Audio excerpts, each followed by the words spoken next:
This is a Dreamcast disc and is for use only on a Dreamcast unit.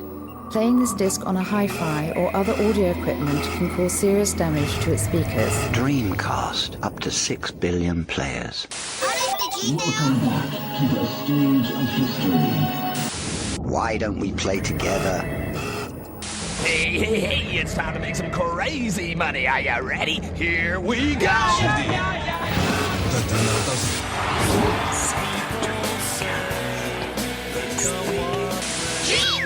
Please stop this disc now. Greetings, junkies. This is the Dreamcast Junkyard DreamPod. Thank you for listening, and today we are going full throttle into some of our favorite racing games on the console. Tokyo Highway Challenge, as is known in Europe, as well as Tokyo Xtreme Racer in the States, or its original name, Shuto Battle in Japan. I am Mitsa Brian Lancer Evo, and I am joined by Mazda Harvey X7. I'm also joined by the Nissan Mic line, and we have today's guest joining us, the Nissan Wilvia, aka Lemon. Thank you all for joining. How are y'all doing?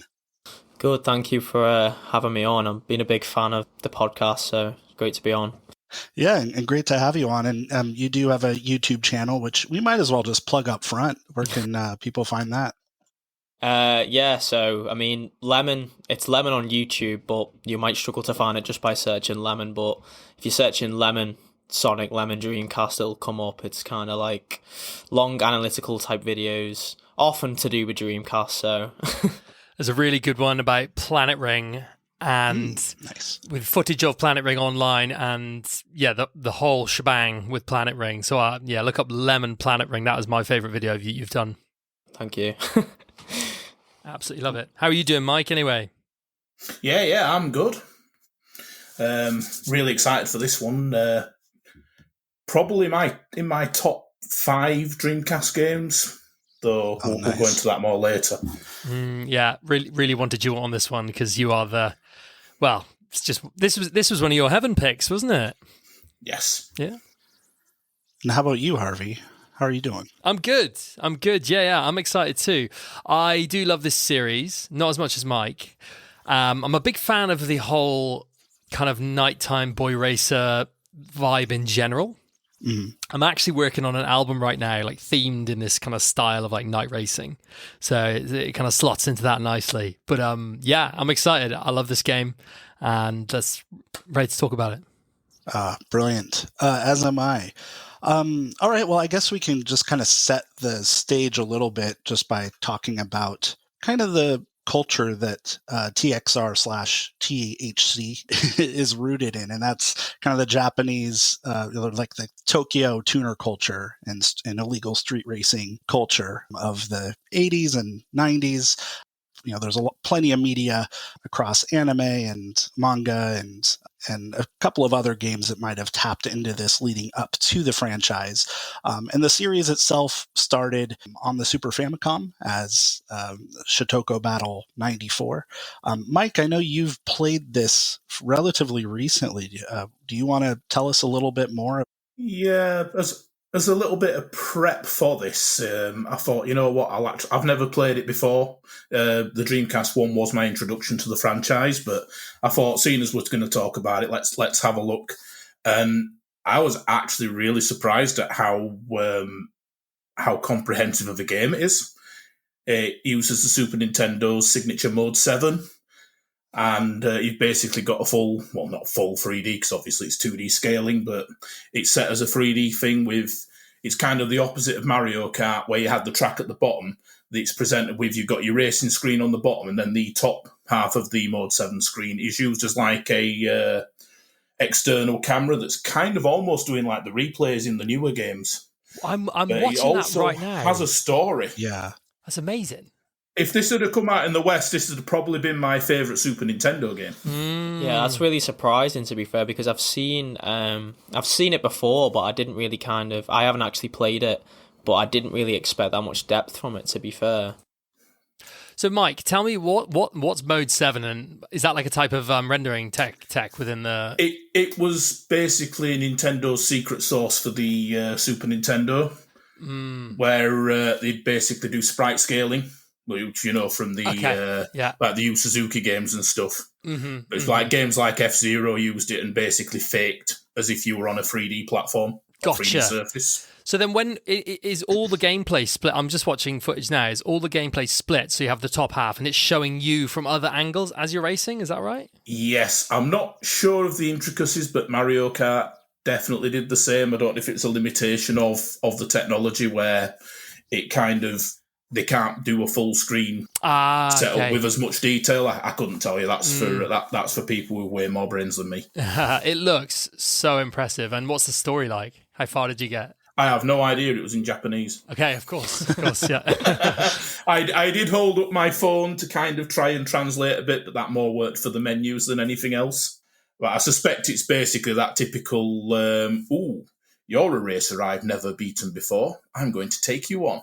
How did it handle? Would it handle well? It plays really well. Yeah. I was pleasantly surprised. I played quite a few. It kind of reminded me of Game Boy Advance racing games, but a lot of them were really floaty and slippery. But with this one, you could, I did about 6 or 7 missions on it and didn't find the handling an issue at all. Yeah, I've been wanting to get into that, and I know they released a couple of more, all on Super Famicom in Japan. Would you recommend it for people to go out of their way to procure one way or another? I think it depends how much you're into the concept. That's fair. And for those who are familiar just with Tokyo Xtreme, it is a bit different in that, it's a very different structure. It's probably more of a typical racing game. Is that right? Where you just have courses that it's kind of set up. You are on the Shutoku highway, as you would say, but it's definitely more track-based with that rather than it being like an open circuit to cruise around. All right. Well, then a couple of years later, Genki, who I should maybe take a step back and explain that Genki is the developer of all these games, this whole lineage of, I guess you just call it the Shotoko Battle franchise. Is that pretty much safe to call it canon? that? Yeah. They invented this concept, didn't they? As it in video game form. Were they the first to do it? For the Midnight Club influenced Tokyo Street Racing scene. Yeah, I think maybe I can't be quoted, but I think that's true. As far as like the idea of racing RPGs, I would say that maybe Final Lap Twin was the first one I ever played. That was for the TurboGrafx, and that one was that was actually just like a straight up RPG, but instead of battles, you would race people. So cool. Wow. Yeah, it was actually really, I don't know if it's held up the best, but I did have a good time replaying it a few years ago. So another one that comes up a lot online if you search for like CarPGs is Racing Lagoon on the PS1. Yep. It's a bit later than the one you described, but that's the one that I see a lot of. Yeah, I haven't played Racing Lagoon. That's another one. Do you know if there is a English fan translation of it? I'm pretty sure. I think so because I've watched footage and I seem to remember being in English, but we'll have to look that up. Yeah, there is. I've just looked that up now. There is an English patched version of it for the PlayStation. Nice. Yeah, I think this is a genre like a full-on RPG with racing elements rather than like a like a racing game with RPG elements, which is probably what Tokyo Highway Challenge is and probably what Gran Turismo and some of those other games. There's nobody going to say it. What? CarPG. It's so cringe, but I love it. I guess you said it, Mike. Had to be done. That is essentially what it is. It's just such a novel, funny genre tag, and I love it. It's so cringe, but it is a CarPG. But the thing, as you said, Brian, like Tokyo Highway Challenge, it's not as kind of RPG heavy, but there are elements of it. The thing I love about Tokyo Highway Challenge is that it also has influences from fighting games with these. Well, I guess maybe we're jumping the gun here a bit, but with the power bars. Yeah, I'm sure we'll get into them explaining the mechanics. I'll let you talk through describe all of that when we get to TXR. But yeah, I guess skipping ahead a couple of years, Genki had made Tokyo Highway Battle on the PlayStation. That came out. I just remember it being advertised around the time that, you know, Mario 64 and Nights into Dreams and Tomb Raider and Crash were all that holiday season that was just super packed with all those high profile kind of generation defining games. So I don't know to what degree it was lost in the shuffle, but I haven't played it. Have any of you? I haven't played it. I've seen a fair bit on it because I have followed like the Tokyo Xtreme Racer series for a while, and obviously kind of like going back is quite interesting. I've seen a fair bit on it. From what I can tell, it doesn't. I can see how it's a novel concept, but for me, it looks a little bit too basic. But then again, that is coming from a perspective of like I've only seen it and I've only seen what people have said on it. From what I can tell, it's not as loved as like the later games going into the Dreamcast and stuff like that. I did actually have it back in the 90s, but I honestly could not tell you what it was anymore. So I think that goes with that. It was just mid. Yeah. I know I have it somewhere, and I just do not think I ever played it. It's pretty stylish looking. I haven't played it, but yeah, gameplay footage looks kind of stylish, which I like. But yeah, don't know what it's like to play. Now, one I have played is there was the spin-off, the Wangan-based, or what was it called? Wangan Dead Heat in Japan for the Saturn. Released stateside as Highway 2000, and I think in Europe as well. That was the same title. Yeah, that does sound similar. How does that differ from the? Is that like a variation of the PlayStation game, or is that like a separate game? It's a separate game. It's and in fact, I don't think it was officially part of the Shutoko Battle series. Yeah, it is. It's under the release timeline on Wikipedia, but that's not concrete. Well, if it's on Wikipedia, it has to be true. It has to be true. Yeah, that one's interesting. I feel like the drifting feels really good in that one, but most of the game that I played, I just felt it was pretty standard, and maybe not that much of a standout racing experience, at least compared to a lot of the iconic ones that were in that era. I don't know how you all feel. I haven't played it. Oh wait, I guess I was the only one that played it. Yeah, I've only played the Dreamcast. I've only played the Dreamcast ones, but I have when I make YouTube mixes and I kind of put gameplay footage on them, and I've often used footage from this game because it just looks really, really cool. But you can see the intent and how it's, you know, you can see the beginnings of the Dreamcast versions, what they're trying to do with this game. It's really cool. Is this the one with the FMV between the races? Or am I getting mixed up with a different one? I think it is. In Europe and Japan, I'm pretty sure it did have a lot of FMV sequences. It had almost none in the North American release. So, yeah, I have no idea what I'm missing. But yes, it does, as far as I know.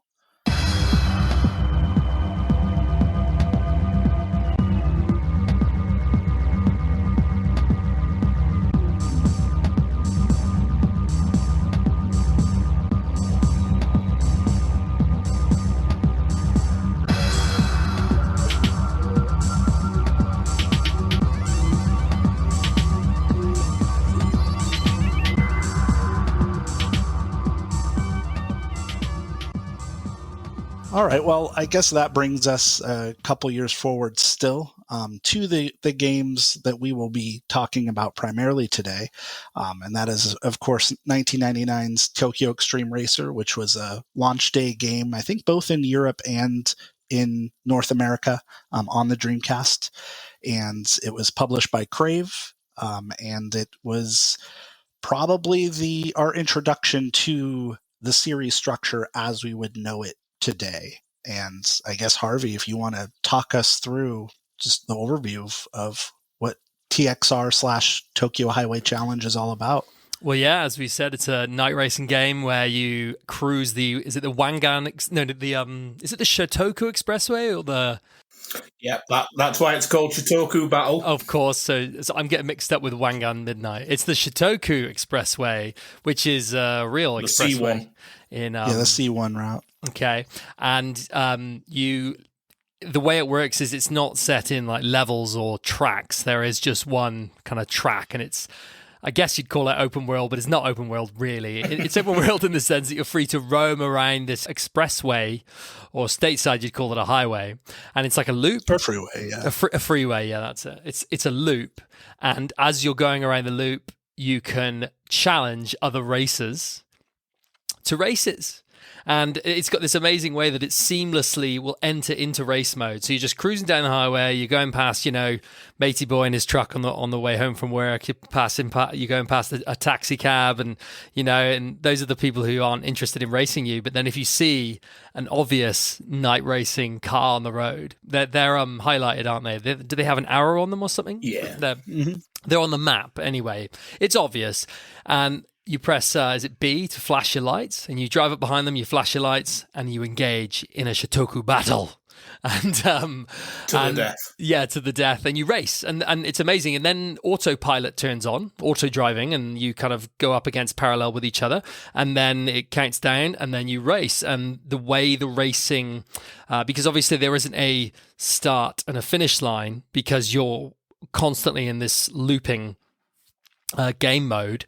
Instead, it uses a system that's very much like fighting games, where you have like 2 life meters at the top of the screen, and it's your objective to get as far away in front of the person you're battling or racing, and the further you get away from them, the quicker their life bar will decrease. It's quite hard to explain that, actually, because it's a really unique mechanic you've not really seen in any other game, apart from fighting games, obviously, but within this context it's unique, so it's quite hard to explain, but you get the idea, and the satisfaction you get when you're just speeding away from someone and you're watching their bar just go down to 0, and then you beat them, and then the race is over, and then you get the choice to remain on the road, keep cruising, looking for more people to battle, or to go back to the garage. Is it called the garage in the game, or the auto shop, whatever they call Garage, it? yeah. Garage, yeah. And there comes the garage for Brian. The garage, if you're a posh English person as well.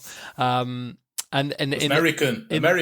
Yeah, in the garage you can mod your car, you can tune your car, and that's the other half of this awesome game. You got the racing, but then you got the tuning. And in the first one, you can do kind of small things, and in the second one, but we'll talk about the second one in a bit. But the second one's a bit more advanced. But you can do things, you can do cosmetic things, which is what I would always do, and then you can get into the nitty gritty of the kind of, which I'm sure Mike, maybe you've done, of the changing the suspension. You just max it all out. Oh, do you really? Yeah. But isn't there like gear ratio tweaking and stuff? Yeah. But that's stuff that's for nerds, though. And brake balancing, and no, just buy the biggest engine, the best brakes, the best tires. Yeah. Max it out, and then when you stop winning, just get a new car and rinse and repeat. Yeah, and that's basically the gameplay loop in a nutshell and what's on show. But maybe we could go around and talk about everyone's experience with it, or maybe if they played it back in the day and how it compared to other races at the time, or if they were new to it. Like I was quite new to it about 2 years ago, and I played the first one intensively for like 3 or 4 months. Just it's a really brilliant, like Dreamcast games, a lot of them, I quite like the arcadey ones where I can just jump in and jump out. But this one for me was a long haul game. Like I was playing it for like weeks and weeks and weeks and weeks, trying to get like a decent car, get more money, and I just had such a great time with it. Yeah, I mean, do we want to go around and just talk about when we first played it and what our general impressions are? I mean, maybe Lemon, if you want to go. Yeah, sure. So I was not of age enough to be playing this game when it was first released, but I am very much into like racing games, especially Dreamcast racing games, because there's something about the aesthetic of the way the Dreamcast graphics are that just kind of works so well with racing games, in my opinion. So I remember my first introduction to Tokyo Xtreme Racer, or Highway Challenge as it's called here, was through a YouTube video, just looking at like the launch lineup of the Dreamcast, pretty fairly early on as into getting into like the Dreamcast. But I remember picking up the game purely not actually knowing that much about the actual game itself, just being took by kind of the look of the game, especially with it being a launch title as well. I remember seeing the reflections on like the car with the street lights, especially on like a YouTube video. It just seemed to look very enticing. So I bought the game, and I mean it's very cheap as well, the first one, so it's really not an expensive game to buy. It's a bit of a interesting one because I'm kind of like you, Peter Hotline. Like I had a serious stint of playing that game for a few months, which the gameplay loop itself is pretty it's pretty, there's not that much to it. It's quite repetitive, but there is just something that just like, it's just such an easy game to pick up and to just kind of like build your car and upgrade and just keep going. I do remember being really enticed by it when I first started, and I do remember really liking the style and the graphics and just the whole kind of atmosphere of driving through Tokyo late at night, challenging other cars was just like a really interesting thing. And with the health bars as well, it was a very unique, something you hadn't seen before. I do remember getting to a point to where I kind of hit a little bit of burnout with it. Once I kind of realized this is it, this is all we'll do. I do remember kind of dropping off a bit on it, but I did put a decent stint in with that game. And in preparation, kind of over the last couple of weeks, I've picked it up again, just picked it up where I left off. And again, it's a game you can just pick up. Like, I hadn't played it for months, but you know, you could just pick it up right where you left off and just carry on. So I do think it's a really fun game. Maybe a little bit repetitive, but definitely it's definitely a game worth trying on the Dreamcast. How about you, Mike? What are your thoughts coming back to it? It's a strange one for me because it was kind of an accidental game. I got my Dreamcast December 99, and just after Christmas I had £30 of Christmas money. And the only reason I actually bought it was one of two games that HMV already had a sale on. And so it was either that or Virtua Fighter 3. That was down at £30, so I just picked it up on the thing of I've actually got enough money to buy it. So it was actually my second proper Dreamcast game. And yeah, got it back, and think exactly like Lemon said, it's just that there's something about the lighting in it. It's just the way the light bounces off the cars. It's just got a really nice aura. And then you chuck that music in.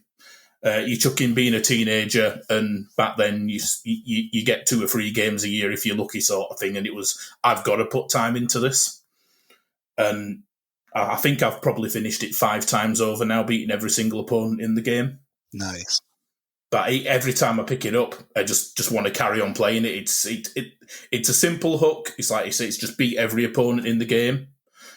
Beat some more than once if you need a bit more cash to upgrade. But it's just, it's... I've never understood the negativity towards it, but that's, like I say, I've got that nostalgia that's going in its favour. Yeah, I can imagine, this as a launch game is a perfect launch game. To display the power of the system, to vary the launch library. I mean, I couldn't imagine a better launch game. When I hear people say bad things about this game, I just get confused. What's there not to like?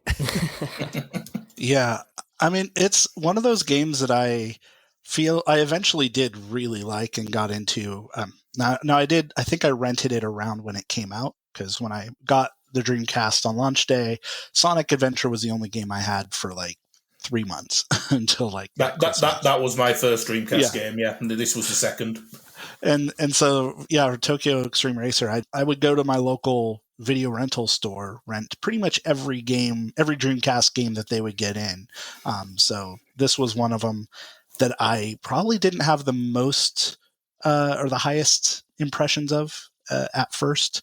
I did kind of as Lemon mentioned. I mean, I think at that point, my brain had been kind of reshaped by Gran Turismo and those kinds of games that were a little bit more meatier, and that because I think it was still a $40 game at least right at launch. So it was still fairly expensive for somebody who was just, had a meager allowance to spend on games.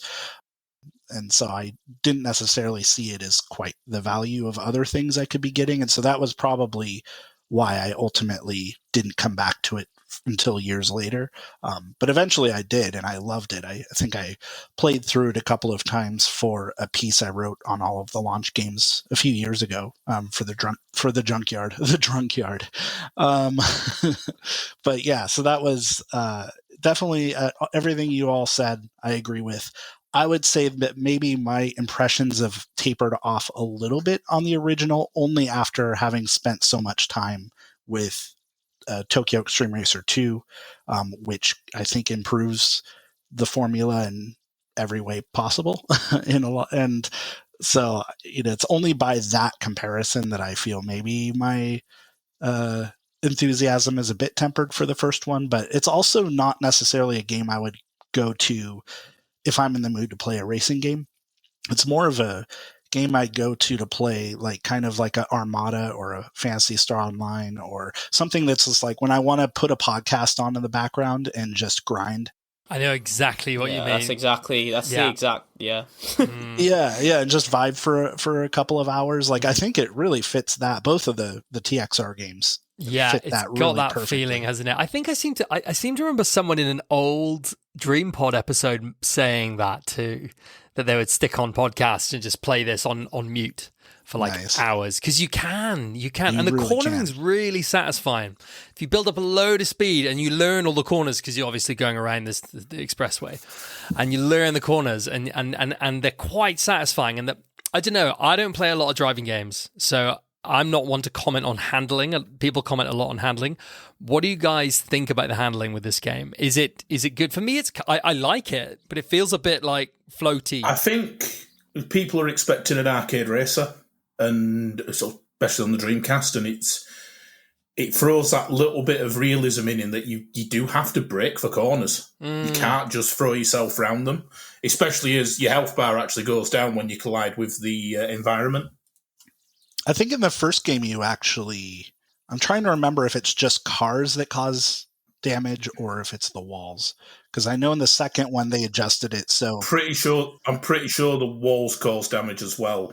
Yeah, but I always remember even back in the day, everyone's like, yeah, the handling's just awful. The cars don't turn, but it's like upgrading cars wasn't really something people considered to the same extent in games either back then. So I don't know how much of it is where you just haven't upgraded your tyres, you haven't upgraded the chassis. Actually, when you get all these extra kits in, as you get further into the game and you get the better cars, the handling really, really does improve. Oh, that's so interesting to know. I'm split, to be honest with you, on the handling, because I am a big fan of Tokyo Highway Challenge. And I do always come back to it, especially kind of what you guys were saying before, of like just a back burner game to have on while like you've got a podcast on or you're listening to music or something like that. It is that perfect type of game.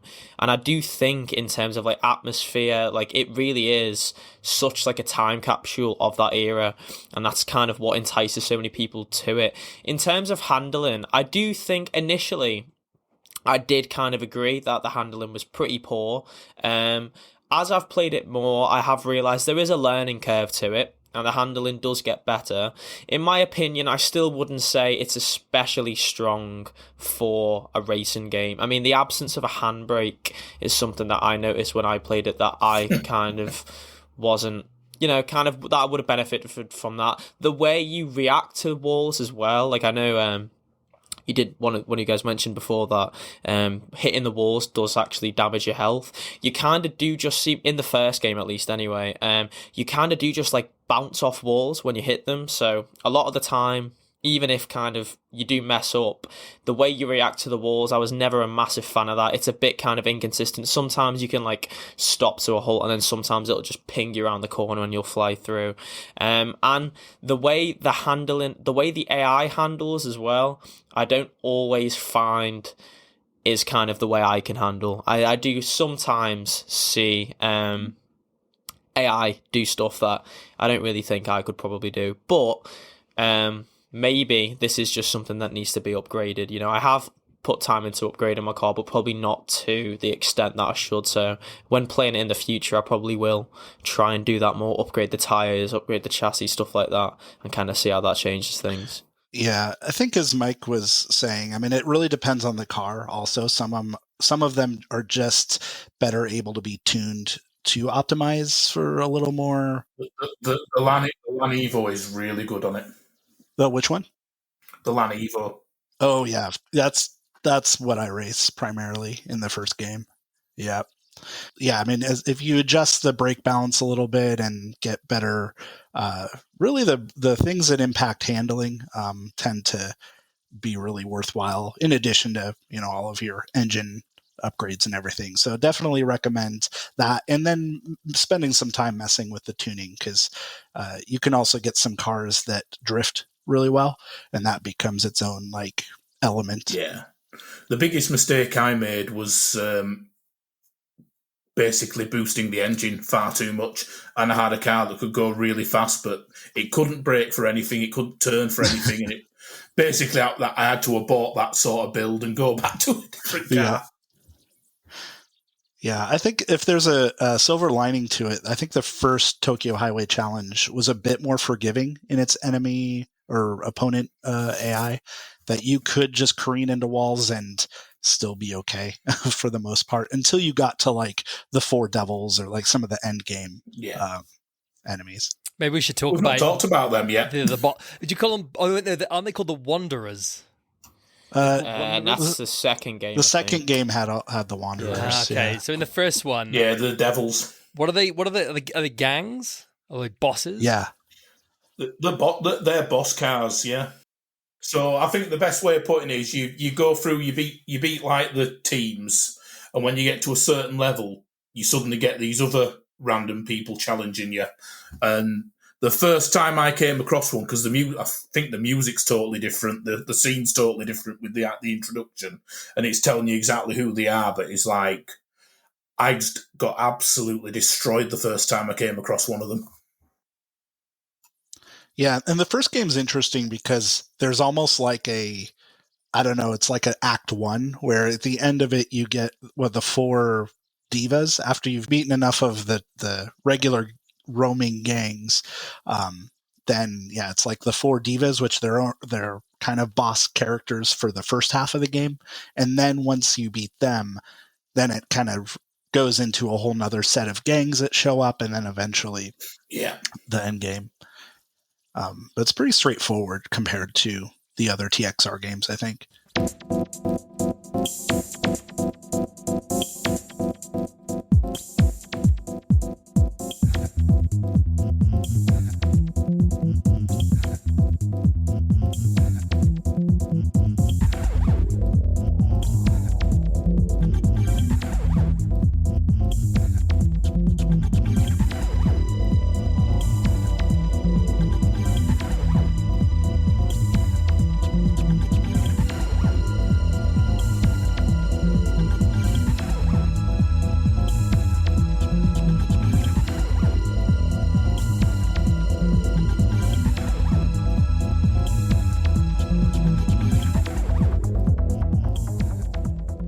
What do you guys think of the music?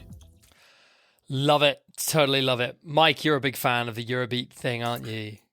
I am, yeah. It really does. I didn't watch Initial D until after I'd played this game, but having watched that later on, it's okay, I actually see the vibe they were going for with the first game. And for the longest time, I've always felt the first one was better just because the music elevated it. Yeah. But I'm kind of starting to have second thoughts now, because as much as we're saying the sequel just improved on everything.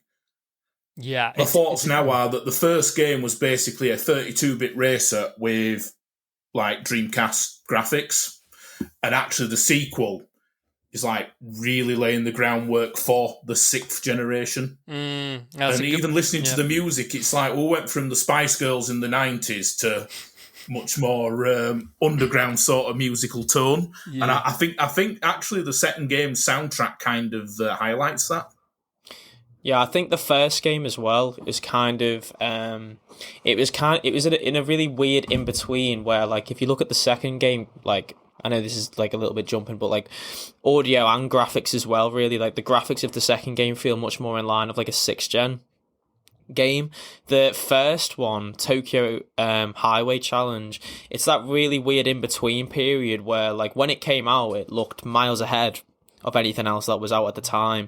But then once you started getting a couple more years into the 6th gen life cycle, and once the PlayStation 2 and stuff came out, the model suddenly looked really quaint.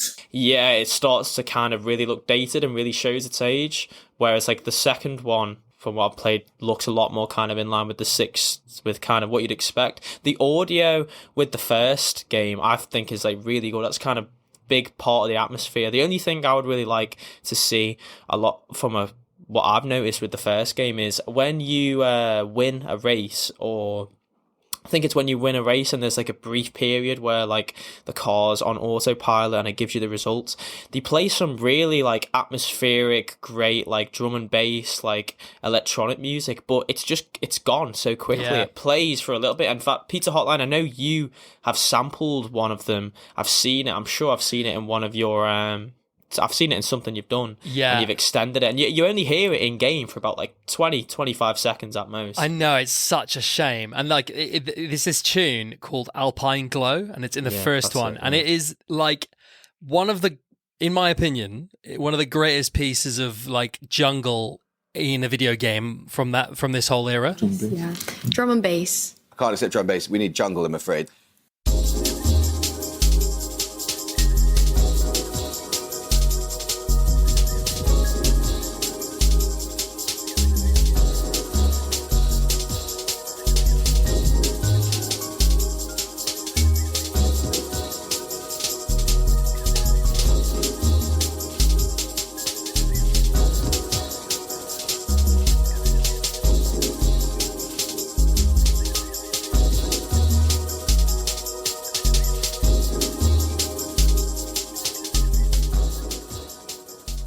You can find it on YouTube. I think there's like a 10-minute edit on YouTube. I play it in my DJ sets all the fucking time. Yeah. Like, I love this tune. I think it's incredible. It's called Alpine Glow. I've tried to look for the actual composer, can't find them. And that is one of my go-tos, because my whole thing is looking for good drum and bass and jungle in old games. If someone says, "Oh, show me a good tune from an old game," I show them Alpine Glow. It's just the top of the pile. Cool. And yeah, the music's cool. The Euro, like some of the songs have like the screaming kind of guitars, and like in my opinion, to my taste, it's a bit much. Like with this whole nighttime thing, like yeah, a bit of a tone clash. Yeah, I agree. And like some people love that, and I think that's awesome because it's the high energy racing thing. Maybe like, you know, the tunes in F355 are a bit like that. But for me, the nighttime racing culture is like low-key stylish electronic music, and that Alpine Glow track really nails that. And I do wish the soundtrack had more of those tracks, but on the whole, it is a good soundtrack. I think my thing I'd say on that is there's one of the cruising tracks as well. I don't think it's the one you were on about, because you're on about one from the end of a race, but there's just one. I can't remember the title of it. I think it might be Big Apple, but it's just like piano and synth, and it is just so moody, and it just fits the setting perfectly.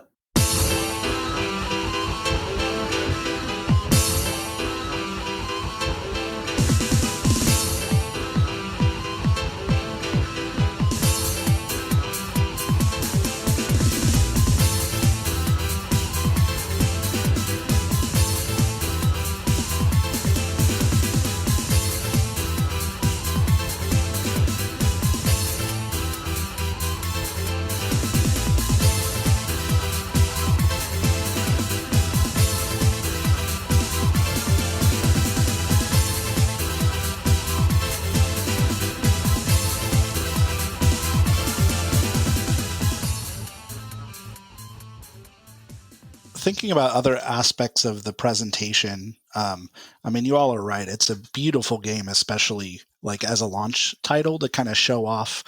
I mean, it is perfect, as you were saying, Harvey, in the way that they didn't try to expand the scope too much. By being such a narrow experience, they were able to focus more on the visual fidelity. But in a lot of ways, I think it maybe sort of veered too far into form over function. In that, like when I think of the camera options in the first one, I don't think either of the two options it gives me were really as good as the sequel. I know exactly what you mean. I agree. Because that same thought. Yeah, your behind the car camera is like at a level where the top of the car, especially if you're in an Evo or something with a high ceiling, it's going to be level with the horizon, where you are effectively blocked a little bit from seeing that.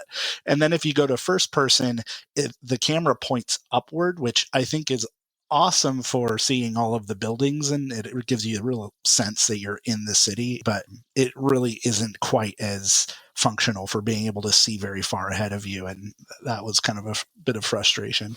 See, I was looking, it's interesting you say that, because when I was playing, as I've played this game over the years, I have kind of noticed exactly what you're on about, and I have wondered why, especially with the third person view, why the camera is like so low down with the car.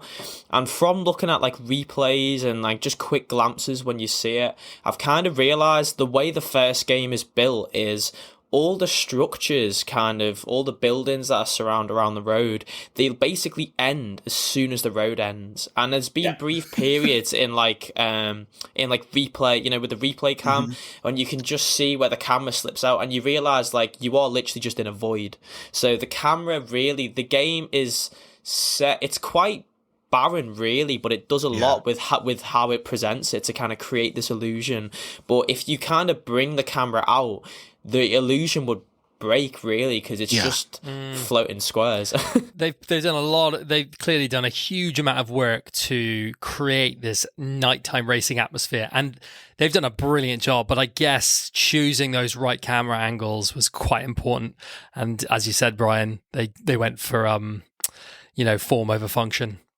I think as well, it's getting used to kind of a lot of the time with like launch games on the Dreamcast, it's actually kind of getting used to how much they can actually do. Like a lot of developers are still in a very much like 5th gen mindset, so you do see a lot of launch games on the Dreamcast and earlier stuff, like there's a lot more kind of detail that they could go for if they wanted to, but it's just kind of like that first run, isn't it? Like, I think one of the key things, you've just even reading the back of the box, blistering 60 frames a second. I mean, how many launch titles? Obviously, everyone's going to go to Soul Calibur. Soul Calibur, the fact that they picked 60 frames a second as a target, clearly they were kind of trying to make sure that they didn't drop too many frames. Yeah. Well, I would say they certainly succeeded in building a pretty strong foundation, as the series would eventually build on. I guess my only other thinking is if we wanted to talk about the critical reception. Oh, we could talk about the Edge. Oh yeah, it was just wrong. It was just wrong. Yeah, so I had no idea about the critical reception. I hadn't researched it at all until you'd sent me that photo today of the Edge 3 out of 10. So what's going on there, Mike? What?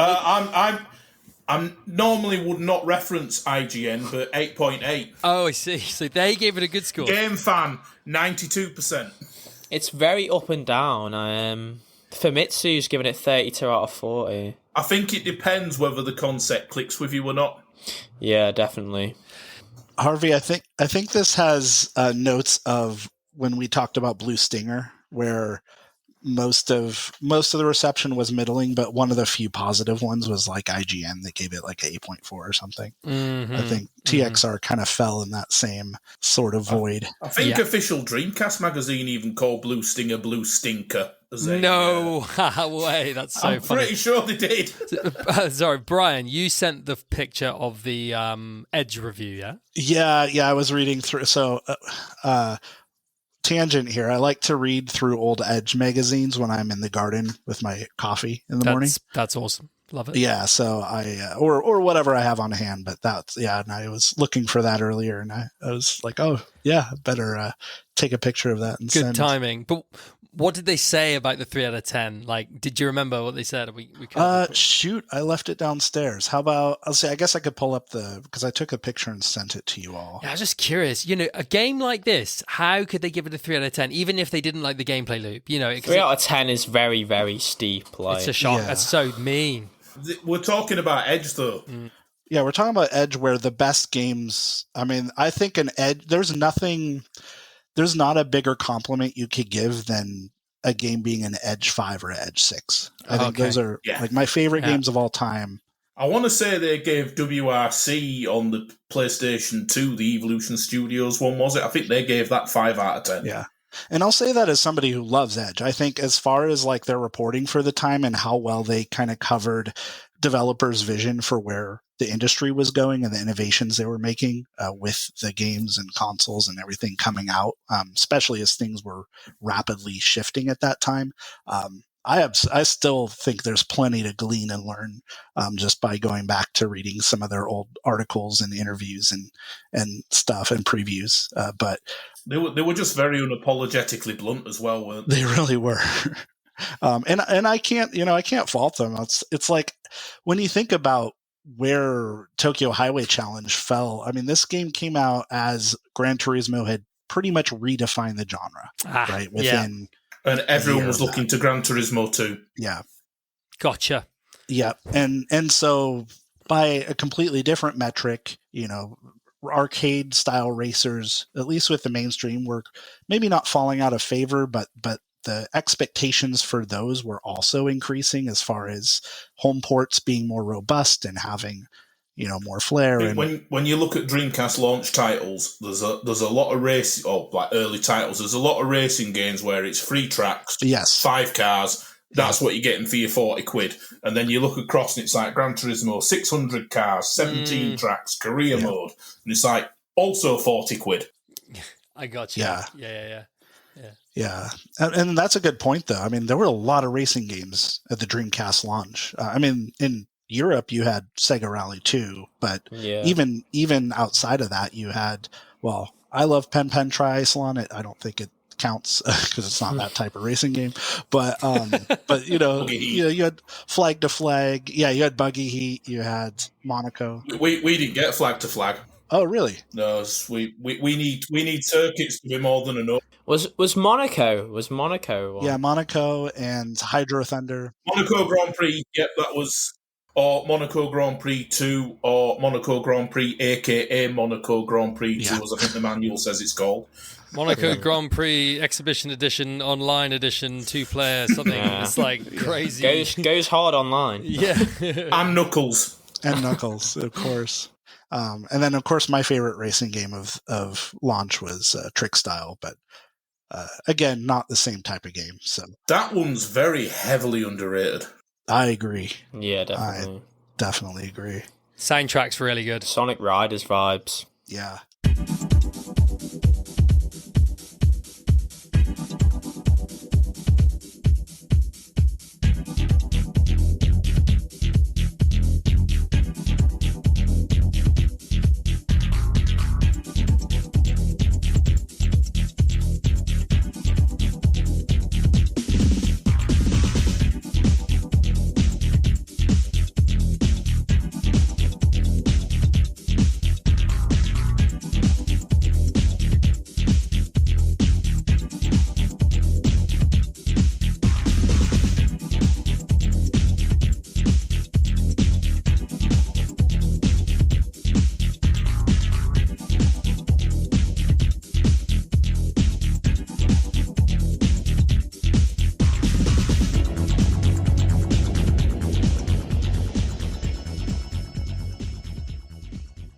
Cool. So, should we move on to Tokyo Highway Challenge 2?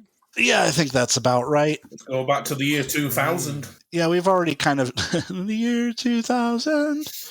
I'm a bit tired at this point and delirious. Yeah, we already kind of hit on some of the differences, and maybe we can just lean into that a bit more. But first, some background on this one. And it came out basically a year later. I think in the States, it came out like in September of 2000. and then Europe, I think it came out early 2001. Japan, it came out that summer of 2000. So, yeah, I mean, they turned it around as a project pretty quickly, and I don't know how they did it, but they improved on it in every way, as I was saying earlier. It's the textbook definition of what you want from a sequel, isn't it? Absolutely. So what are some of your favorite additions and changes that they might have made? Maybe Mike, if you want to go first. The biggest thing for me was, remember it was like all the E3 coverage in the summer of 2000.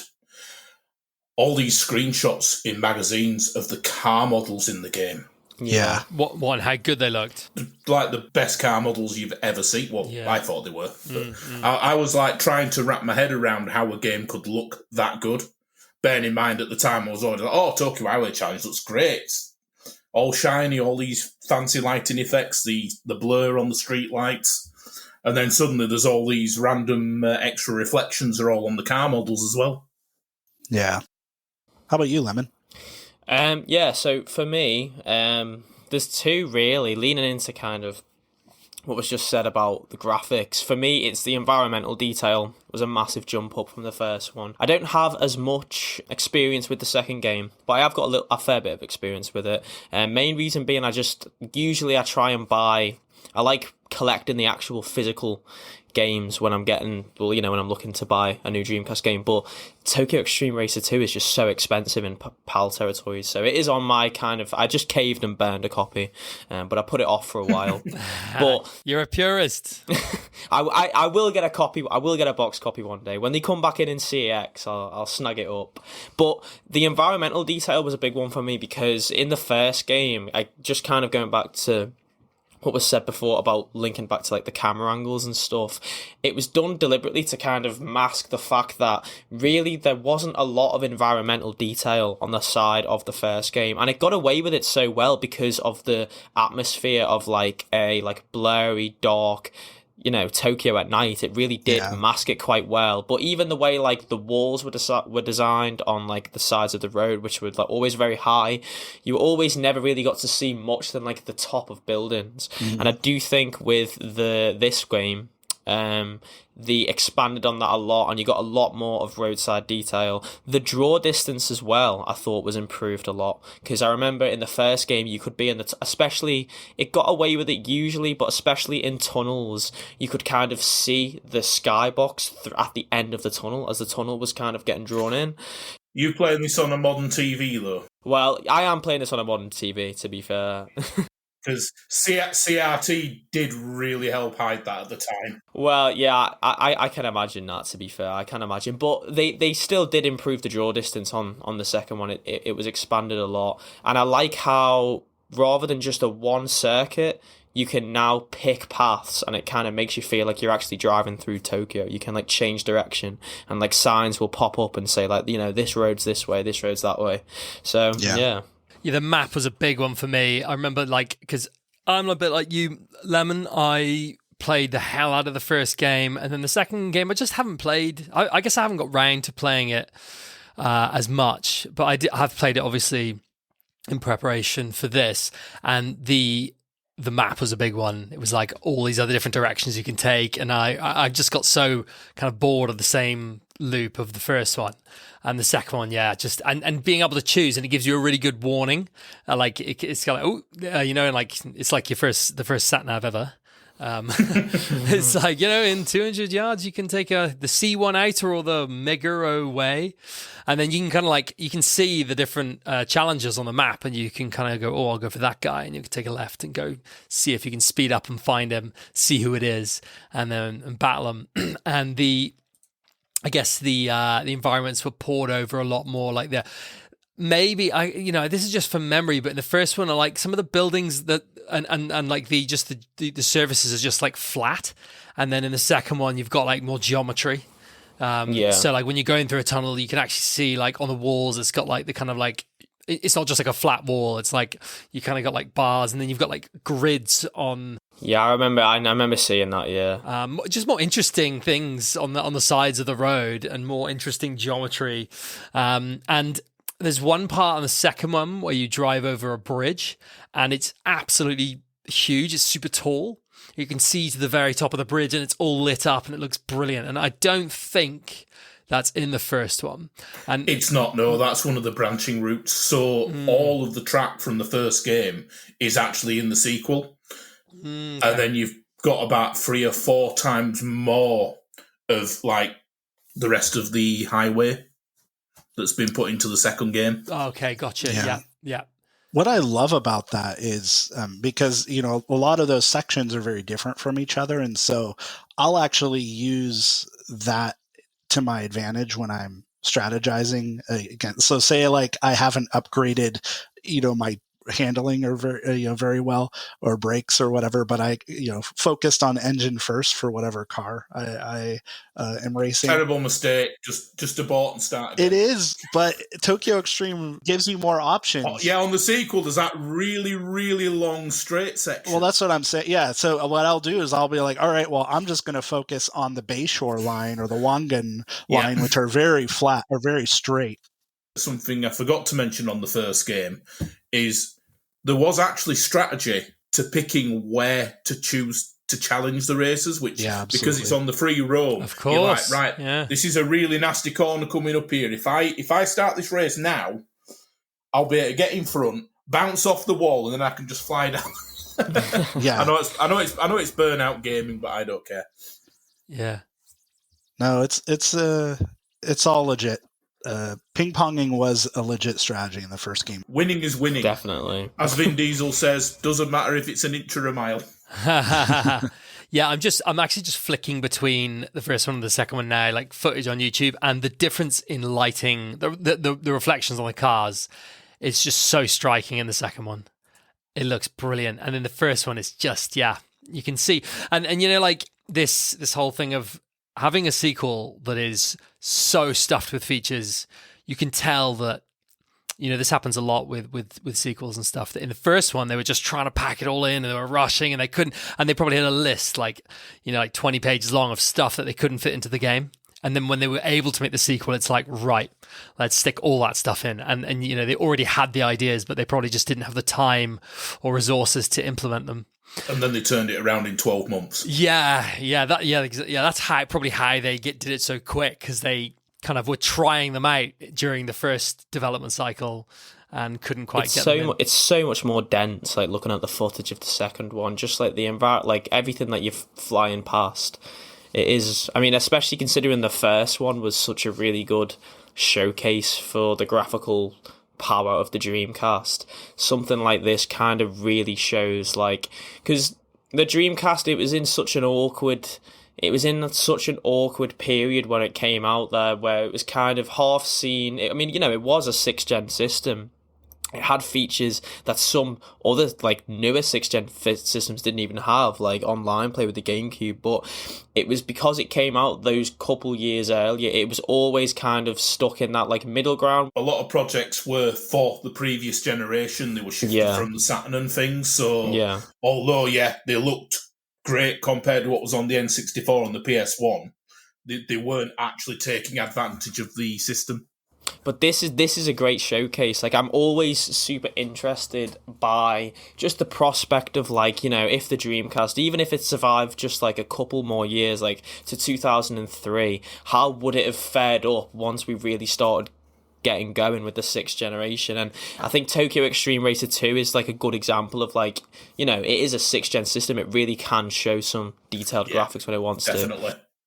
That's that. It comes in with people like, well, you judge the Dreamcast based on, like, the first year's titles. That was the main stuff. There wasn't really anything by the third year that had any real effort put in, but the leap between, like, year 1 and year 2, definitely, it's to do with the tools and the tech. That's why we've got GTA 3 on the system now.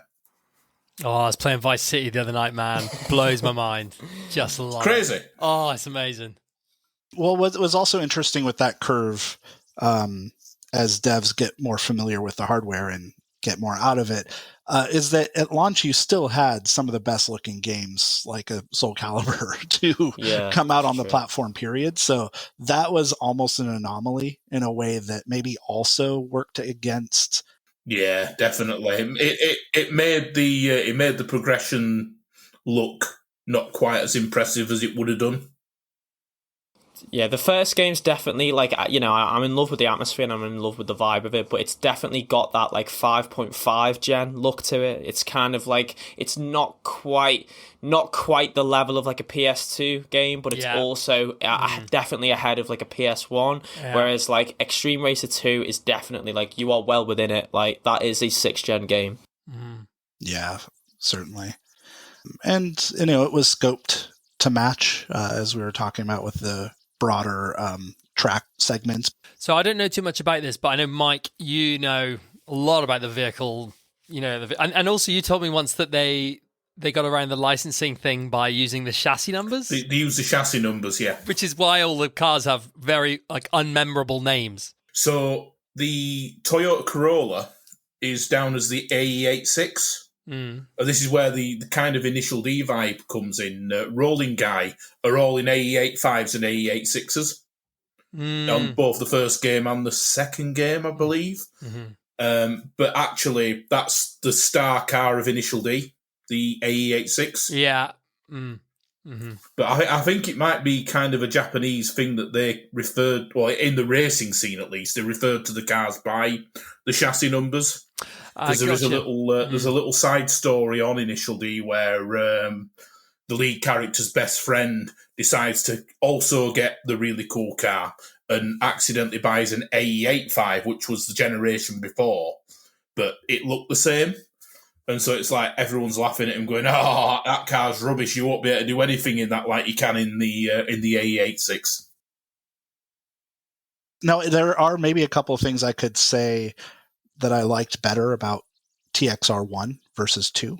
And that might be in some of the balancing, just the progression balancing, where the second game, I don't know if it was just me, but it seemed like you earned a lot less per victory compared to the first one. And it took a longer amount of time, I felt. I feel that. I do feel that. It's definitely a grindier experience. It did have widescreen now. That was just a random one that just popped into my head then, which is like it's like one of the like 12 games on the Dreamcast that supported widescreen. And it's a very pretty game as well. It's a very pretty game. I was playing it before on my LG OLED, putting that game in widescreen. It feels so wrong but so right to see the Dreamcast do it. Like, especially with the HDMI mod, it's like this. It just doesn't look like I'm actually playing it on native hardware, but I am. I want to say we're giving a shout out to DC Digital here. Yeah. Well, that's how I play, and I just need to figure out a way of doing F355 challenge in widescreen with VGA mode on. Because it blanks it out. Does it? Yeah, I've seen that online. But some of the Dreamcast games that have, there's actually a really handy YouTube video. Is it Classic Game Room or something, where he goes through every single Dreamcast game that natively supports widescreen. Yeah, and half of them just crop the screen, which is fucking annoying. Yeah, that so is. Annoying. I do wonder that sometimes whenever I enable it. To be fair, because I do think that's got to be pretty common for the era. Like, a crop. It's so annoying that. But I have heard that I don't have a DC Digital, but this is the game that people slap on when they have a DC Digital to show it off. Paired with an OLED, which an OLED is like it's at its best showing like blacks and like darkness. Playing like a game like Tokyo Xtreme Racer on an OLED with a DC Digital is like it's like the game's being emulated. It doesn't even look like it's being played on actual hardware. There's one thing nobody has brought up with the second game that really does warrant attention. Go on. And that's when there's two of those beautiful car models on the screen at the same time, the frame rate absolutely tanks. The second one's performance, actually, I would say is definitely something that's worth mentioning, because when I was jumping from the first one to the second one, especially considering how with the first game, it was there's such a big emphasis placed on 60 FPS, and there's a fair bit of slowdown and stuttering in the second one, in my opinion. Yes, it just hits that limit, doesn't it, where you can feel the Dreamcast screaming at points. Because I played it too much, but not enough. Because I've never actually unlocked the extra road that you can unlock in the game. Because I've always played the first one more. But yeah, if you get a replay and there's two of the proper beefy car models, it tanks the frame rate down to probably less than half. And you do occasionally get it in the races as well. And when it does hit, because the game speed is tied to the frame rate, everything just starts to chug. And so everything's going like half speed, and I think it is quite jarring. Yeah, I did notice that, to be fair, especially going from like the silky smoothness of the first one. They tried to cram it all in, didn't they? And she couldn't take the power, Captain. Harvey, I guess with that, do you want to talk through what the critical reception was like for Tokyo Xtreme Racer 2? Yes, I don't actually have it in front of me. Better. I haven't. Oh, do you mean the review scores and stuff? Yeah. Oh, yeah, I have it. Kind of like we did for the first one. It's let me just get it up. Where is it? Edge got a 66% increase. Yeah, it's 79 on Metacritic. IGN bumped it up to a 9.3. Oh, Edge is 5 out of 10. It's 5 out of 10, up from 3 out of 10. Still, it's a 66% better game than the first game. Edge does not like Tokyo Xtreme Racer. They just don't like the mechanics. Yeah. No. By then, it was competing against Gran Turismo 2 and whatever we knew of Gran Turismo 3, so or 2000 or whatever was being shown off at that time. Metropolis Street Racer as well, which was on the Dream. Was that around the same time? That was 2000, wasn't it? Yes. I knew that was pretty big deal. There was what was called the Holy Trinity of racing games, which was F35, Metropolis Street Racer, and Le Mans 24. Oh yeah. So Tokyo Xtreme Racer didn't even get a look in. What about Disney Magical Racing Tour? That's in there, right? The Holy Trinity. Yeah, it's in the top 5. It rounds out the top 5. When did Spirit of Speed come out? Of course, that's in the Holy Trinity. Of course. Oh, actually, now that I think about it, I think when Highway Challenge 2 came out, or at least on the stateside, Sega GT was kind of the game everyone was looking at for that Gran Turismo style, like robust racing experience. I'd be kind of curious how that was perceived. Granted, it wasn't that positively either, just because it itself was fairly flawed, but I'd be curious if that was also anchoring some of these expectations. Yeah, I think and confirm that official Dreamcast magazine gave both games the same score. It'd be really interesting to know how things would have turned out if Genki didn't create this unique mechanic. Imagine if Genki just did kind of, the classic race after race after race, a bit like what Need for Speed Underground does. I'd be really curious to know where the series would have gone. Or do you think they were trying intentionally to, well, obviously they wanted it to be like a battle game because that's kind of the whole like flavor of the kind of night race thing. You're like, you got your rivals and there's gangs and all this stuff. And it would be interesting to know how the game would have gone down if it was a more of traditional racing format. They do Racing Battle in Japan on the PS2. There's a PS2 game in Japan called Racing Battle by Genki. That was basically them doing Gran Turismo. I think that. I don't actually know because it's one of the few games that I really want to try that I've never got around to playing. I'm of the mind that the battle mechanic and the flow of the ebb and flow of challenging opponents while cruising in between races was so unique to this game and this series that I don't even know if we'd be talking about it if it tried to be a more regular racing game. I think it probably would have probably been received more like a Vanishing Point or something that was still a very good game, but like not really one we think about because it wouldn't have stood out in the same way as it does today. Well said. I think I'd agree with that for sure. Yeah. That said, on Vanishing Point, I've got my review of that on Dreamcast Junkyard to go and check. That is actually Ridge Racer on the Dreamcast. Really? I thought it was more like Need for Speed on the Dreamcast, but like the first Need for Speed from the 3DO. Yeah. It's like that structure, it felt like. I wouldn't say it fits either, to be honest with you. Yeah. It's a weird one. It's definitely arcadey. I would say the handling's too different. and kind of the track structure to be Ridge Racer. It's very Ridge Racer when you learn the handling. The problem is the temptation to overcorrect on the oversteer.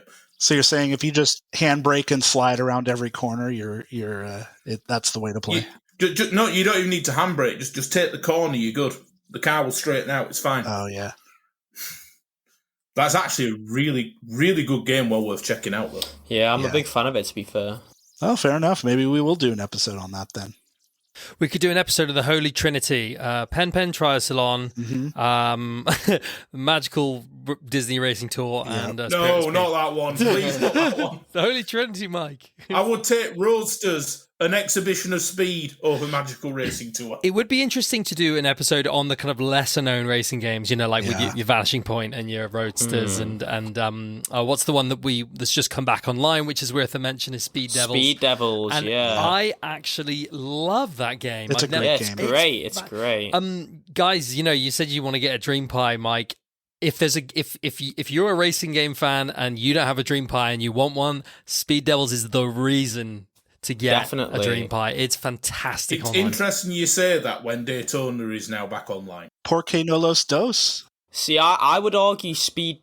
I know, sorry, it's going a bit off topic, but Speed Devils, really, I would argue... I would say Speed Devils is probably the better online game, just because there's such a massive online infrastructure for it. Like, there's so many different tracks. There's so many different kind of, you can, wage your cars against other online players. You can bet against other people. There's a whole, money system synced to your garage and synced to upgrades and damage. There's a lot there, really. I originally only burnt the game, but after playing it with Pizza Hotline, I ended up buying a official American copy from getting it imported over because I was such a big fan of it. Yeah, Mike, you'd love it online, man. It's so cool. And I when new games come online, if it's not a game that I'll always try them. And I'm not really a racing game kind of guy. Like, the reason I like Tokyo Highway Challenge is because of the setting and because of the music and because it's it's unique. You'd never catch me playing Gran Turismo, for example.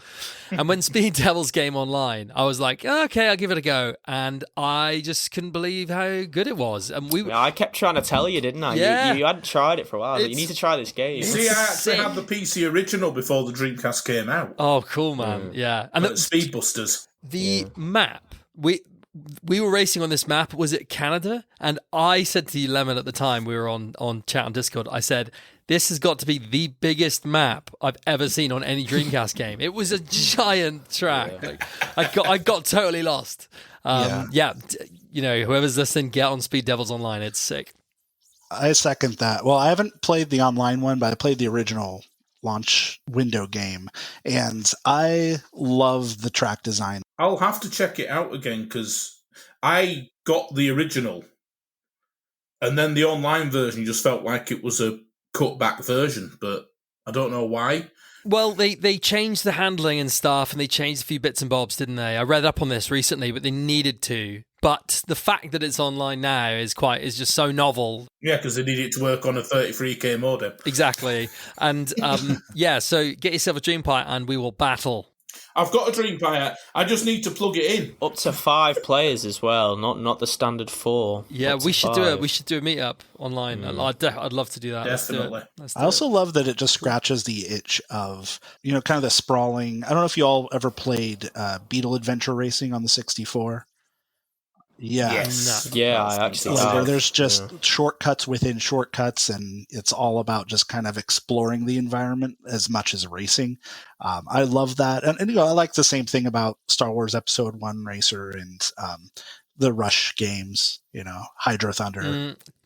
Definitely get that vibe. I think as well, it's just one of those games that, one of those very early online games that makes the idea of going online seem like you are literally being thrown through space. As soon as you open the online menu, there's it's just so in your face and so 2000. It just makes the idea of going online such a big deal. The vibe of the menus and everything. It's really just exciting, isn't it?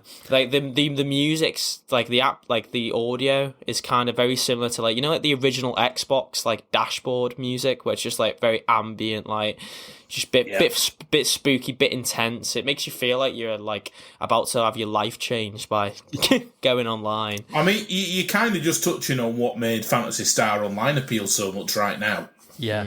Yeah. Even the loading screens were like, ooh. Yeah, it really has that vibe. You're like plugging yourself into the It's a new world, new beginnings, new possibilities. So cool. Yeah. And then Xbox Live happened and ruined it all.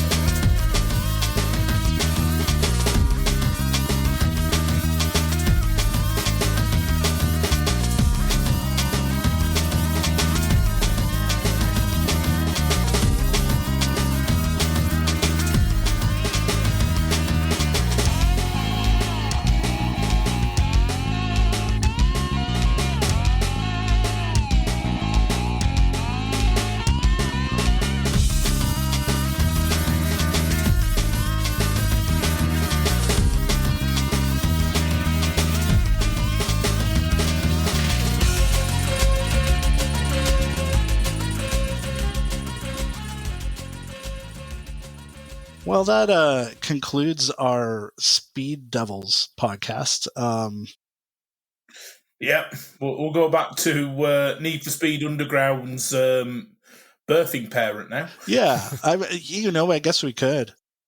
What do you all feel like the place in the history of those types of racing games? What do you feel like Tokyo Xtreme Racer / Tokyo Highway Challenge? What was its footprint in all of that? How will it be remembered?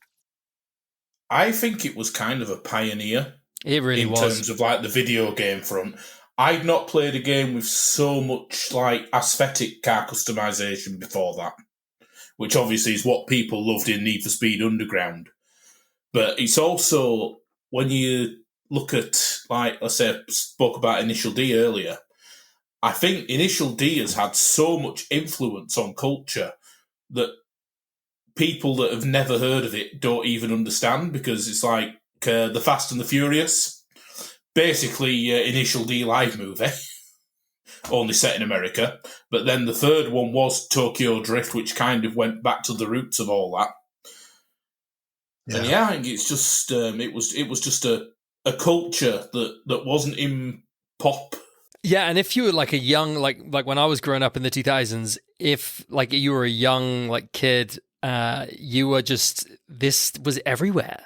It was everywhere. And Need for Speed Underground, the first one on the PlayStation 2, was just such a massive game, and I think it has Need for Speed Underground, though, was clearly Fast and the Furious, the video game. Yeah, exactly, yeah. But that game has so much to owe to Tokyo Highway Challenge. I really do think it does. I think it nudged car manufacturers as well to start allowing their cars in a lot of these like illegal street race type games, because this was really kind of it carved out that niche, but it really kind of made, because initially, I mean, it could have been a combination of budget and, maybe for the first one, budget and actual kind of just reluctancy from the car manufacturer's side. But especially with the second game, like, there was still no branded cars in Tokyo Highway Challenge 2. And I do think these games really made these manufacturers realize this is a genre that is here to stay. This street racing type game is going to be a big thing. Get on board. I do remember IGN actually commented on the fact that Tokyo Xtreme Racer 2 didn't have licensing and put that as a negative to the game. Wow. It would have been. I mean, I appreciate kind of like, it's not really anything. It's not the developer's fault at all. And I do like the charm of having these own unique cars, but it would have been nice to be able to drive some like official Japanese cars through Tokyo. Yeah, they are real cars. They managed to get away with it. Like I said, they use the chassis numbers, but if you look at me, it's clear what each car is. Yeah. It's not like fantasy vehicles like you get on other games. Yeah, I know. I get what you mean. Yeah, I guess they had a problem financial. Not like it would cost a load of money to get all the cars, but also the brand. I guess it would have been really hard to onboard these brands because one, it's associated with illegal street racing. So at the time, they were probably really afraid of that. But as you said, when it jumped right into the mainstream in the mid 2000s, then all these car companies were probably lining up to get their cars in these sorts of games, weren't they? And you had things like, we had Need for Speed Underground 1, Need for Speed Underground 2, Import Tuner Challenge. Now, that's Genki, isn't it? And that came in 2006. That was the final game in the franchise, I believe, officially, until now. Until recently. Which we'll get into. Yeah. And then, of course, did we talk about 3 and Drift for the PS2? Those did have licenses. There was a good handful of these games on the PS2 that have totally passed me by. So you had Zero. Was it 03? Tokyo Xtreme Racer 0, Tokyo Xtreme Racer 3, and then was there another one? Drift. There was the Drift games. Drift. Yeah. Okay, and how were they? I didn't play them. I own them. I haven't played them. No, I am lacking on the PlayStation 2 games, to be fair. It, again, feeds into the Initial D vibe, but that was a lot more about the mountain driving. Yeah. And it all kind of neatly comes back, because, again, Initial D has Drift King as the PS1 game, was it? No, it was the original Super Nintendo one, wasn't it? Or Super Famicom. That Drift King is actually... is it Keiichi Tsuchiya? Is that how you pronounce it? But basically, Drift King was actually present in part of Initial D in terms of the culture that they were kind of looking into. Yeah, I mean, I wonder to what degree mountain racing kind of came first, or maybe they developed around the same time. And they certainly diverged in their influences around, because there were mangas based off of both of them, obviously, and then there was entire game franchises that we haven't talked about today that do focus on that mountain racing that go all the way back. I mean, yeah, probably Super Nintendo. I mean, certainly Sega Saturn had one or two. I mean, I'd have wagered that the mountain racing was probably a bigger thing, but I live in Yorkshire. I've got the M62. It's got speed cameras everywhere. I just can't imagine Japan, even back then, tolerating people going more than 60 mile an hour or whatever. That would have been it, yeah. I'm actually, if you watch footage of Tokyo Xtreme Racer Drift on the PS2, the menus are decidedly like Gran Turismo. You can see that they have completely changed the feeling of the menus, the car selection screens. They're bright and white, and it's like you're in a showroom, just like Gran Turismo, which I guess was a conscious choice to follow suit with that successful franchise at the time, because they were trying to reinvent themselves, perhaps. Like I say, you got Racing Battle. I've only really seen the trailer for it, and then I've seen people that have played it afterwards. But honestly, it's. I'm hoping that gets translated at some point, because that's a game I'd really love to dive into. I also, just before I forget, I do want to mention the previous episode that Lewis and I just recorded. We interviewed Mike Arkin, who was the executive producer on at least stateside from Crave, the publishing side for Tokyo Xtreme Racer 1 and 2. He was very passionate about those games and had a fair amount of anecdotes to share regarding some of the licensing stuff, at least as far as how accurately the developers were able to model the cars, and maybe even too accurately down to the logos, where they kind of had to put the kibosh on some of those models. I think that's where it comes in. I think the Japanese versions, because obviously Crave weren't involved in that, did just keep everything as it was. That explains, because I look forward to hearing that episode. Of course, we're in the future now, because this episode will come out afterwards. But am I right in saying that there's a Mitsubishi logo and it's kind of flipped on its side? They had to take out letters or just do tweaks of just to get them a little bit more kosher for the legal teams. Although back then, brilliant. Everything was kind of laissez-faire as far as. It was more Wild West, wasn't it? So yeah, nobody really cared that much. Going back into Roadsters, it had a couple of licenses, but it had cars in there that were blatantly cars that they didn't have licenses for as well. Just a different time. The only ones that people were sticklers for were Ferrari and Porsche, I think. And those ones that... And that's why we can't have Outrun anymore. That's why we can't have nice things. Yeah. There really should be... I mean, racing games are always doomed to this, really, kind of like, if you do use any sort of licensed cars, you're basically on like a time limit, especially like a modern game. Like even like you'd look about like the new Forza games that are full of car licenses, especially with the way Microsoft seem to be increasingly going in towards like a digital only future. We could get, unless kind of there's like a change in kind of how copyright works with games, you could get to a point to where like massive racing games could come out digitally and then disappear. Just cease to exist. Well, that's already happened. Well, probably wouldn't say Sega Rally and Outrun were massive racing games when they came out on PS3 and 360, but they were some of the best versions of them, and they're delisted now.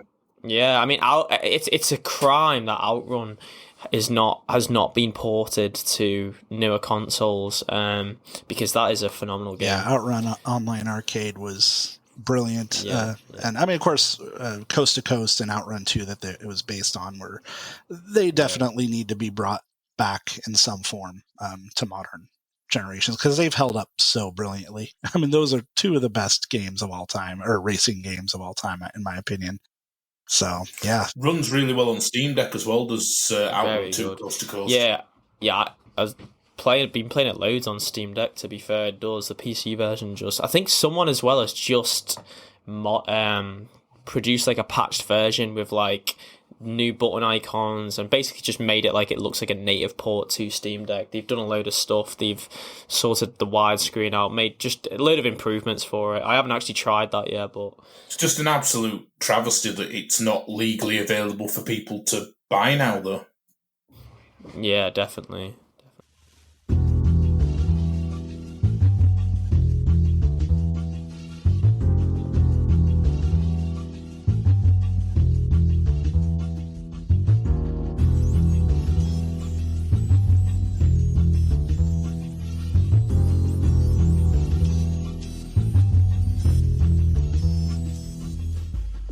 Well, speaking of Steam Deck, I've actually been playing another game quite a bit on that little handheld, and that would be Tokyo Xtreme Racer 2025. Ooh, Tokyo Xtreme Racer, that's not a game I'm familiar with. Oh, I haven't heard about that one, Brian. Tell us all about it. Well, I was going to hand that off to you all, but I suppose I can. So I guess, Genki in their re-energized spirit decided to develop a follow-up after many years with the series on hiatus, and it is very much in the mold of the Dreamcast era Tokyo Xtreme Racer games. In fact, I would say in terms of scope and everything, it's pretty much aligned with Tokyo Xtreme Racer 2, with the same structure. You're cruising and you challenge opponents on the highways throughout between Tokyo and then the Bayshore going down to Yokohama and other points in between. The addition there is that there are a fair number of opponents that show up at some of the parking lots, or whatever you call them, the hangout spaces, where you can basically call it a day and then talk to a few NPCs at each of those stops. I think there's like 4 or 5 of them throughout the map. Very much bringing the story from the original games back into the scope, isn't it? Yeah, it is. And some of the writing I think is hilarious and really clever for the dialogue. I've really, really enjoyed what I've played of it so far. How's it run? Because I have been really tempted to try it, but I would rather play it on my Steam Deck docked on my actual OLED rather than on my monitor. It runs really well on Steam Deck. Yeah. Runs really well on my laptop as well, because I'm not really a PC gamer, so my general thing is I'll wait for it to come out on one of the consoles. But with this one, because it was Tokyo Xtreme Racer, it's like, I'm going to have to get into the early access. I have a PC that could like more than run it. It's just I'd rather really it's the type of game I'd rather sit down on like the couch and play on a TV than like sit at a monitor. Yeah. It's perfectly playable on Steam Deck. I am waiting for it to come to PS5, and when it does, I am going to snap it up. Is it still in early access? It's an early access game right now. Yeah. There's an awful lot of content to it for an early access game though, and it is very well polished.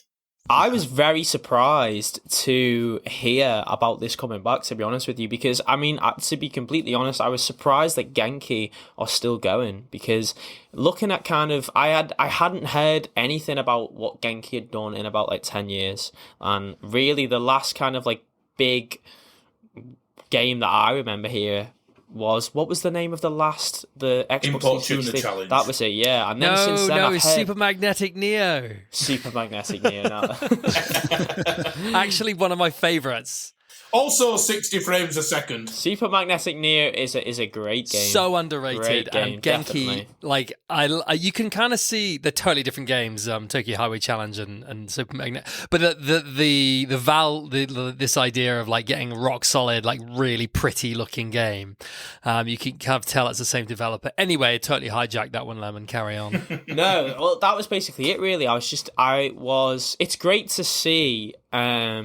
It's great to see a game like this come out, to be fair, because you don't really see games like this anymore. That kind of like AA, not AAA, kind of like... It knows what it wants to do. Yeah. It's going to do that, and it's not going to be swayed by anything else. And I think there's a lot of... Well, clearly looking at the really positive reception it's had, there's people that have never played the original games, where it's also like scratching an itch that they've got as well for a sort of racing game that's just doing something a little bit different. So cool. Well, Mike, tell me, I've only watched kind of a few reviews of it and a few bits of gameplay. Are there any like paid for things within the game, or is it not that I've come across so far? Okay, and is it online? Was it online racing? Not that I've come across so far. No way. So that's pretty cool. But there may be. I've just played it as a offline experience. But I don't think there is any online aspect to it at the moment. Though you're now really selling me on this thing of it's like there's all these hundreds of people driving on a digital Tokyo motorway, all challenging each other, and we could get online functions maybe. You could, but it's very much a single player experience in the current form. I love that. I got so much time for like modern single player games. I love like the cutscenes. There's say cutscenes. They're not. It's basically like a manga sort of interaction with characters. There's a lot of scope to develop the story side out if they wanted to go down that route. And this one's got licensed cars as well, hasn't it? Yep. Yeah. But it really does feel like Tokyo Xtreme Racer, Tokyo Highway Challenge. If I imagined the Dreamcast game remade now, that's pretty much what I would expect. Just looking at it, you can tell they've really tried to make it look the same, Yeah. Visually, it's the same art style. It's great to see Genki still going, and not only still going, but like making a game like this that is so close to their roots, because aren't Genki, it was founded by, it is just it's Sega staff, isn't it? From like, well, I'm sure now it's a lot more than that, but was Genki founded by like a couple of Sega staff? Are they not more car enthusiasts? Well, I mean that as well, but I'm pretty sure they're more involved in like the racing scene than actual video games at this point. But I may just be looking that out my backside. Yeah, it was founded in 1990 by two people who left. I'm not going to try and butcher their name, but they left Sega to form the company. So it does have that kind of Sega energy to it, I would say. That does also explain why they helped out with like Virtua Fighter 3 and Daytona USA 2001. And why they were so prevalent on Dreamcast, to be fair.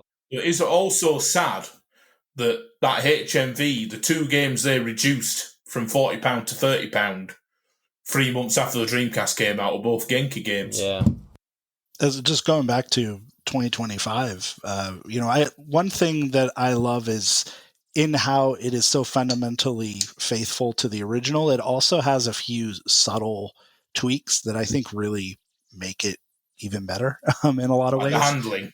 The handling is brilliant. Like, it is some of the best handling, even just with the joystick on the Steam Deck. It feels brilliant to play. It's very nice. Yeah. And I would also say the way the point system works, where you're accruing credits, as you play and win races, but you're also doing it other ways, like driving certain thresholds for long distances. Also, while you're racing, when you do if you get overtaken and then you overtake the opponent again, you get like a reversal bonus. And there's all these little ways, I think maybe even drifting or close calls with traffic. There's little new flourishes in it that are just it progresses it, but it also still feels authentic to the older games.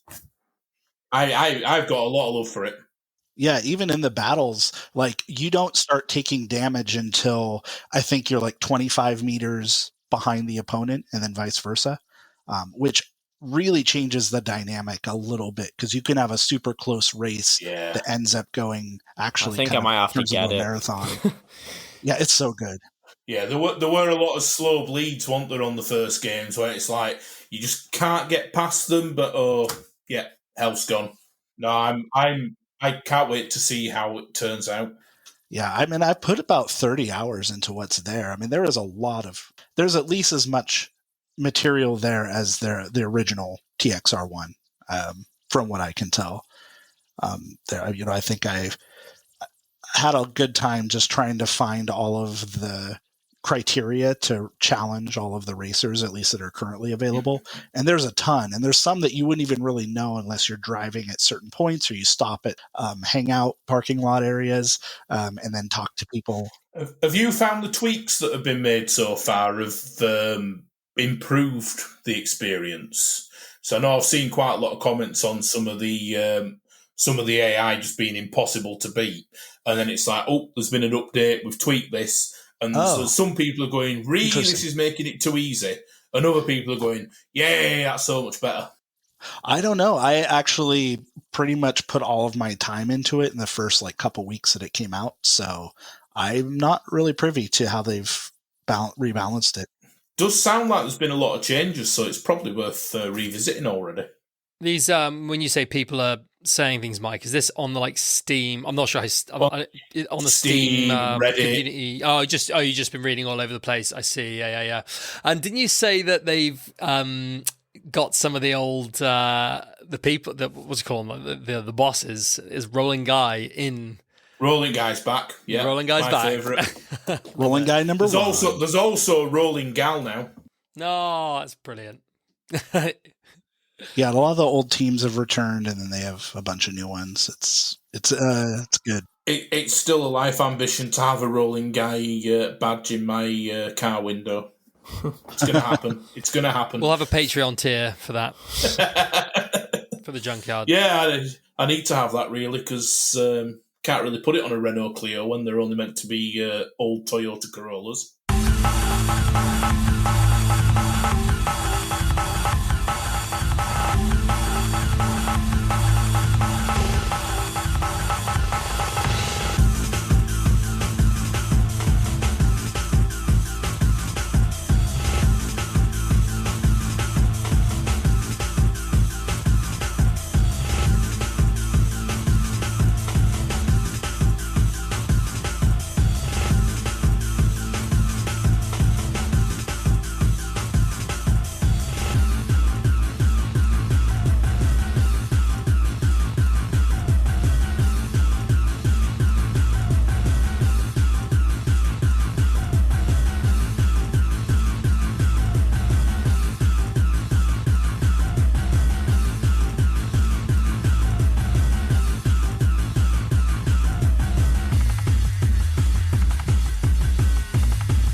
Well, I don't know if anybody else has any thoughts on that, but I think we can just kind of wrap up at this point. Do you just want to go around the room and say where people can find you all? So let's start with our guest, Lemon. Where can people find you? Yeah, thank you for having me on. You can find me on YouTube. Haven't uploaded in a while, but that's just because videos take a long time and I've been very busy. But I am working on new stuff, so if you have a look at my YouTube channel, there's a lot of Sega and Dreamcast related stuff on there. So yeah, thank you. Nice. Well, thank you for joining us. And Harvey, how about you? You can find my music under Pizza Hotline on YouTube. All the places online that you can imagine. But YouTube and Spotify or Bandcamp are the places to find me and listen to my tunes. Thank you for having me. It's been so great to chat to you guys about this. And I'm not someone who's really into racing games, but I am into this racing game. So I've actually learnt loads. How about you, Mike? So I'm also known as the Dreamcast librarian because I'm really sad and collect that way. But that's on X, formerly known as Twitter. Do also have a YouTube channel, however, it's on a bit of a hiatus at the moment. So just go follow Lemon, I guess. And other than that, you'll find me on the dark streets of the Shuto Highway. Hell yeah. And then I'm Jet Brian Radio on Blue Sky. I don't really check social media much in general, but that's probably the closest to a regular one that I see. And Harvey, do you want to tell everyone where the Dreamcast stuff can be found for the Junkyard? Yeah, we have a nice little Patreon, and you can just Google Dreamcast Junkyard Patreon, but there'll be also a link to it on the dreamcastjunkyard.co.uk. You can support us on Patreon if you want, help us keep the lights on here. You can find us on the artist formerly known as Twitter or X. And are we? Sorry, I don't know the tags off the top of my head. Is it DC Junkyard on there? And I have no idea. Yeah. You're all internet people, you know how to Google things. And all the other links will be on the dreamcastjunkyard.co.uk. That's where you can get links to most of our stuff. Yeah, I think the Junkyard's also on, what's the other, Blue Sky as well. Okay, yeah. All right. Well, yeah, thank you all very much for joining us, and keep on rolling, Guy.